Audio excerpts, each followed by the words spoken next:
very important that we follow some type of rules and guidelines and to keep decorum in here and keep our meetings flowing. We've got plenty of things to do, and as Councilmember Davis stated, if things don't move fast sometimes, it does take time. It's very frustrating at times, but I think this is good. This is a good process, and I do support it. I think it's great. Thank you, Jim.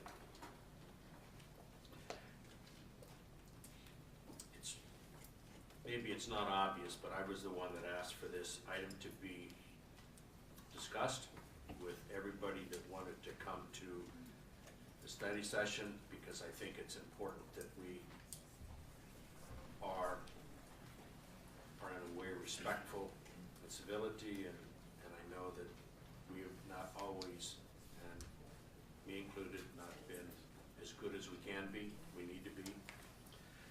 You're talking about, and Fred, I apologize for not getting back to you on the email. People walk into my office daily, right down on Bonita, and ask me stuff. I think the staff doesn't like to come to work on a lot of Monday mornings because I have stuff waiting for them that I've received over the weekend. My home phone number has always been listed and will continue to always be listed, because it's important that I talk to people, and I talk to people all the time. I probably had 5 calls today on different things about the city, so it's not something that is maybe you don't know that, but I know that, and the staff responds well. When I call, they say, listen, we need to address this issue, and this isn't stuff that happens to our city council meetings. It is done on a daily basis to make this community better. And so this item just helps us become better for our future, so I am certainly in favor of that. Thank you for those that spoke. Thank you for those that have interest in this item. Okay. I'll move that we pass the adoption of council meeting procedures. Second. Vote please. Thank you. Okay, item D is council members' request, Council Hepburn member request for reconsideration of resolutions 1851 and 1852. Tim? I was asked by at least 6 or 7 members of the community to put this back on the agenda to discuss it further. So as the process works, I did respond and send emails back, and so I think people want to get up and talk about this and to talk about the resolution to see if this resolution can be repealed, is what I understand. That's where we're at. Okay. Is there anybody that would like to address this issue first? Questions of Tim? I have a couple questions. Councilmember Hepburn, since you brought up the reconsideration, what's changed? I stated to an email with Mr. Russi that I have never and will never disavow any closed session information, and that is anything in closed session stays in closed session. I did tell Mr. Russi, I did apologize. There are some text messages that I did send out that regarding some discouraging words about some council members, and I apologize for that. And that we need to move forward with this. There's a lot of things going on in our community right now that are caustic right now, and I'd like to see that stop. I do believe this community is wonderful. I think we all have a vested interest here, and I was voted in here by the people. I always try to do the best for the people. I do listen. I'm always available, as Mr. Kendrick stated. I'm always available, and I just feel that at the time I think that things were misconstrued and possibly taken out of context. I would just like reconsideration by my council members to be put back in that so we can be a full 5-member council. I don't always agree with everything everyone does, but as we stated, that I wasn't always as upfront as far as discussing what my actual feelings were, and up to that point now, I have been pretty much upfront that I will explain to myself my feelings and what my feelings are as far as a situation and how I'd like to see it go. But, So before you'd said that you were trying to help, and now you're saying you didn't do anything? my comments with trying to help were basically for some accusations that were made to me closed session violation regarding contracts. And my discussions, I talk to all people in the city, whether it be employees, residents, to get the heartbeat of the community, to find out what's going on here. And there was never anything to do with closed session violation on that. These were discussions before anything had ever been brought before us. And so no, I did not. So am I supposed to believe you from 4 months ago or from now? And when you said, and when we asked before if you would keep those things in closed session confidential before, you said, I do what I do. And now you're changing that. Is that what I'm hearing you say? I don't recall that conversation. All I'm telling you is I never did, and I never will. I told you I apologized for text messages. There were some discouraging things that I said on a text message to a couple council members, and I apologize. But I, again, will state, I have never and will not ever give up closed session information. My deposition, I don't know how many times I was asked on my deposition for the firefighters that I cannot give out closed session information. That's closed session information. I don't know how many times, probably 50 or 60 or 100. My text messages are all there. Multiple people have read my deposition. There's nothing in there. It'll stand. Those are all the questions I have. Jim, one of the prerequisites for this council is to work as a team.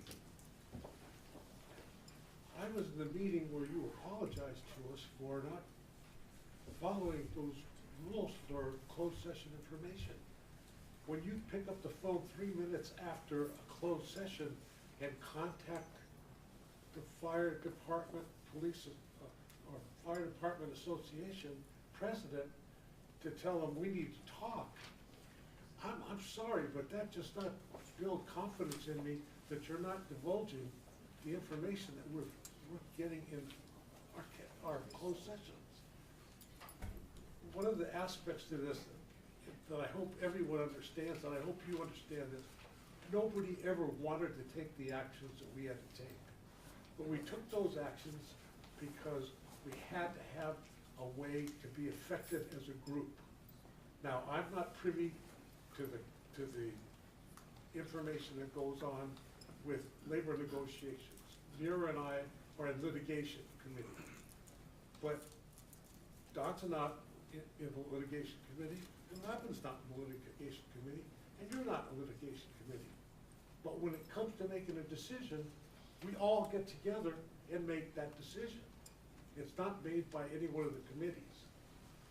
Now, I don't know how to tell you this other than you and I have had a discussion about you being honest with me and I can deal with anything as long as you're honest with me. And I told you that. And you and I have had some very frank discussions. And I just have to understand why you're doing this tonight instead of letting this die because it needs to die a death. We've done some things in here that nobody wanted to do, but it's what's happened in order for us to be effective. Charlie's right. As far as the subcommittees, we have 2 subcommittees. That didn't only affect you, it affected 2 others of us that aren't in, such as Don and I. We're not in litigation. We don't know what the conversations are, and vice versa with, the negotiations. So both committees, we suffer too by making this decision. But when it comes down to it, all 5 of us vote on any action we're taking, all 5 of us. So the residents that voted for all 5 of us, we're voting on all 5 of us. But with this issue, it's beyond this. You did admit in that room that you were sorry, you apologized to us. It was closed session, so we can't talk about every word that was said. But we also said, can you hear me out there? Yeah. I'm not sure. Because also, it's beyond that, it's the other actions that have been taking place. There is confidential material about an employee evaluation that you sent out to a resident. And ethically, that resident should have spoke out and sent it back. But, you know, that was confidential information. We have proof of that. We talked to you about that. And then the other item too is we've got notice that our insurance is in jeopardy, that because of actions you have taken. So we're waiting to hear if we're still covered. So it's very disheartening to us, and it's hard for us to move forward. And it's not you as a man. You as a man is a very good man. We all know that. It's the actions that you took. If it was any of us, we'd all feel the same way. We're gonna open this to the public in just a minute, but I just have a couple comments that I think are important for everybody to understand. And the admission was 4 months ago that in fact confidential information was disclosed, and it was disclosed to the Firefighters Association. The second thing that was said that has not been brought up yet tonight is, I may miss this by a word, but probably not much, is that the only mistake I made was not deleting my text messages. Now, I'm sorry, but I have worked with hundreds of people on many, many things over my years. And you have to have people together going in the same direction. Otherwise, it's just hard to get things done. And so, Tim, it's a trust issue. When we're in a room and we're talking confidentially, and then all of a sudden we find out later that that information is going out of that room, it's not right. It's not right. So I know there's people in this room that have opinions, so I'm gonna open it up for people to please come forward and tell us what you're thinking. I'd like to finish though before you're done. Okay. These are the text messages, and I don't recall saying that at all. These messages are in the book. You said it to me personally. I had these text messages, every single one I took off, and I did not have to give these to them. I gave them everything I had because it's honesty. These text messages are right here, at my deposition, under oath, was the truth. I was asked by the city manager if I could remove myself from anything to do with the firefighters, and then we would maybe go back to the council and put me back on the committees like normal, 5 of us being decisions instead of the resolutions. And in my heart, I can't do that, because they are my friends, as all the employees are in this city are my friends, and I really care for them, and I care about what's going on. Yes, I've gotten close to them, but I was close because they supported me in my election. And they did a really good job. I lost by 7 votes. And then all of a sudden our lawsuits start happening. And happening, and more and more and more. And that's where we're at right now. All it's creating is just dissension among the residents and the people. We've got a lot of things to do here. And we've got a lot of things done. A lot of things done. Again, I told you, I apologize for my text messages, but I have done no wrong, and there's no reason why I need to be excluded from this. I need to be put back on full five members, and put back on as our residents wishes to. Yeah. So, thank you. Okay. Please come forward and give us your name, please.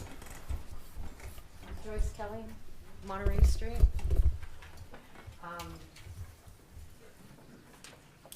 It's apparent to me now why this is on the agenda, because I reached out to 5 council members and asked for this to be put on the agenda, just like I did the video. I got and to Lupe, and I got an acknowledgement from Lupe. I only heard from 2 council members, Tim and Mayor Davis, to respond to my question about putting this on the agenda. Mayor, you said that, you know, it wasn't appropriate at this time, and then Tim was able to put it on. And quite frankly, from my perspective, it was so you guys could attack him again. You are accusing him again of things like you did on September 17th. I read his deposition. I read all of those texts. And what he has said in those texts gives up no personal information about certain things that are going on. Many of you guys have said things, and you know, it's a he said, she said, just like it's a he said, she said about whether you said sexual harassment or not, and you voted in the minutes anyway. So there's a lot of he said, she said. Collectively, this city, as you guys have pointed out numerous times since September 17th, voted all of you in. That includes Tim. And I understand you're saying he can vote on things, he can say things. You're right. You guys are all excluded from certain things. You should all be included. Whether I voted for you or not, Robin, you should be in every one of those sessions. Whether I voted for Muir or not, he should be in all of them. Tim should be in all of them. You should all collectively have our voice. And to single one or two of you out and have these committees that are not helping this situation. This whole thing that goes back to September 17th, when you literally ambushed this man. Ambushed him. You're doing it again tonight by putting this on the agenda when you told me it wouldn't be on the agenda. And by the way, I didn't hear from you, Don, I didn't hear from you, Robin, and I didn't hear from you, Charlie. I sent emails to every one of you at the city council email address. And so if they're funneled somewhere else, everybody here needs to know that. And I do respect the fact that you are putting things in place. But you need to put Tim back on everything. You need to put all four of these guys on everything that's going on, or we're not going to get an honest understanding of what's going on.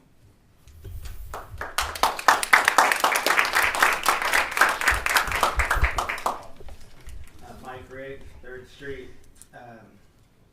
First of all, I really don't have an opinion on these resolutions. I'm not in favor or opposed to them, actually. What I'm concerned with is any potential action. This council was voted by a majority of the citizens. No one was appointed. These resolutions were brought up by motion, seconded, and passed by a vote of 4-1. Is that correct? So that's the process that's used. We call this a representative democracy, a republic, where citizens vote for their representatives to do the business of the city. We all said a couple hours ago a pledge allegiance to the flag and the republic for which it stands. We might want to keep that in mind. This is the process. If someone's unhappy with a council member, we have a process for that. It's called an election. If one's not happy with a council member, vote for someone who is more aligned with that person's ideas. Or there may be a council member who is in line with the person's ideas, but he or she, for whatever reason, is not able to get the rest of the council to see their views. Vote for someone with those ideas, but has a better ability of getting those views across. Those are the options we have. That's what elections are for. Unhappy voters tend to raise concerns more than happy voters. Happy voters stay quiet. That's how vocal minorities get started. I would caution the council very strongly about making any decisions based on the number of comments that are made here tonight. While there may appear to be strong agreement in rescinding these resolutions, that may not be what the majority of the city wants. I'm going to assume, as a voter, that each member of the council, when you're voting on those resolutions, did so in a manner that you thought was in the best interest of the city. I would be very concerned if any council member changed their feelings based on unhappiness by anybody in the room. If there are new facts brought forward that would make you reconsider the way you think, then by all means you should reconsider. But if there are no new facts and you voted with the best interest of the city in mind, none of you should change your vote.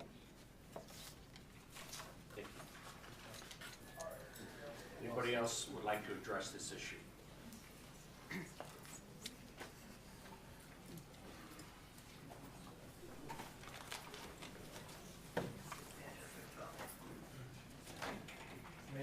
council.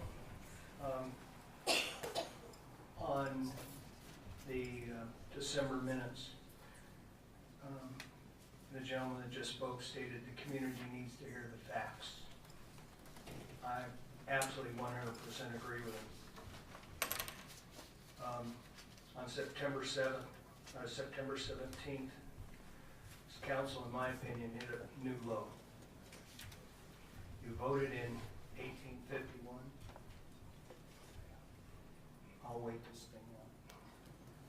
You voted in 1851. You voted in 1852. You told us at that time, and there's video of that, thank God. You can go on YouTube. I would hope the city could afford a microphone that works. I hope it wouldn't be $42,000.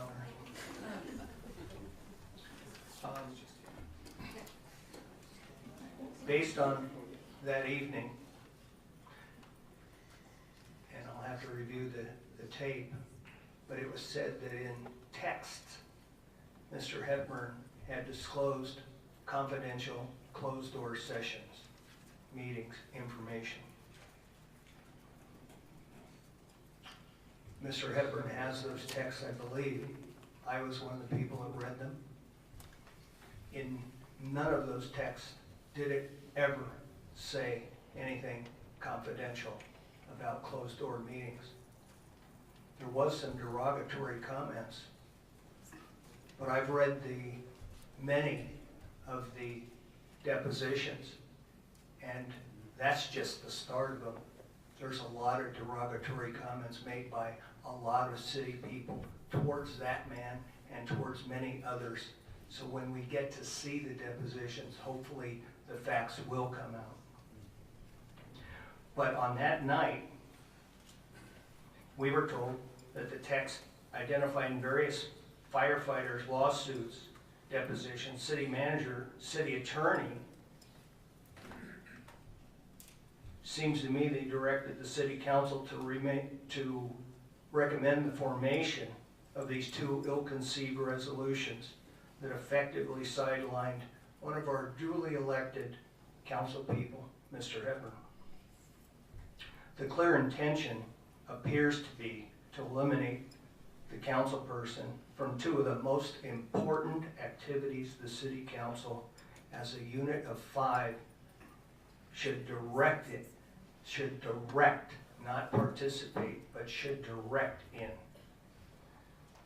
Mr. Ivy eloquently mentioned all 5. Right now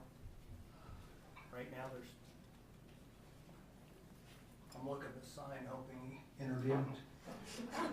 He did. Excuse me? He did. Thank you.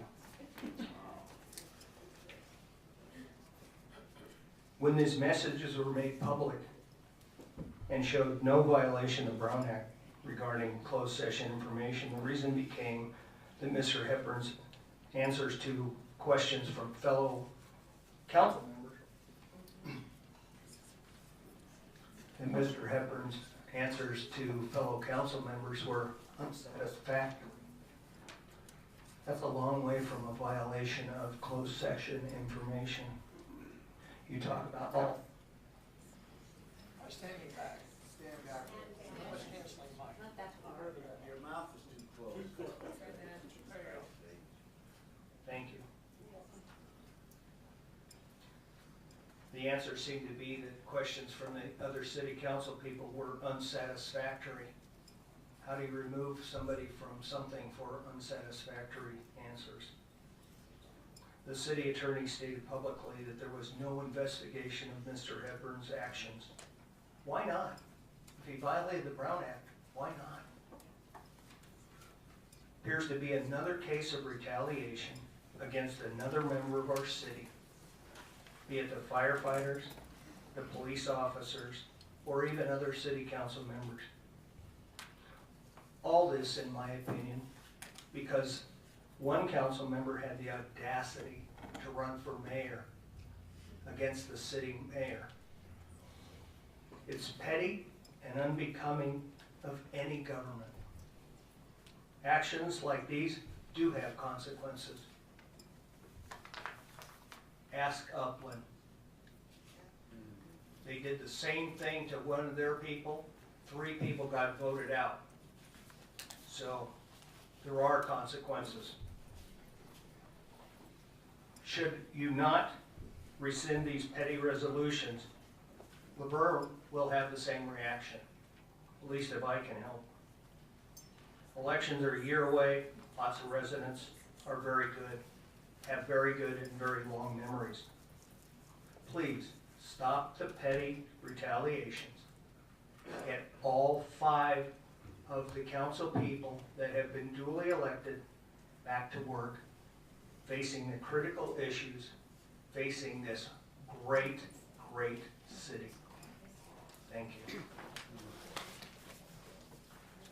Would anybody else like to address this issue? Yes, Anna.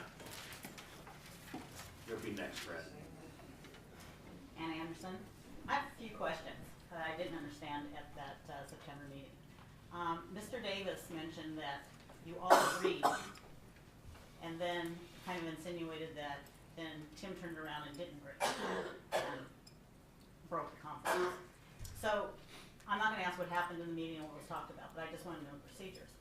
So if 5 of you go into closed session and you discuss something and then you agree with it, what happens if one council member doesn't agree?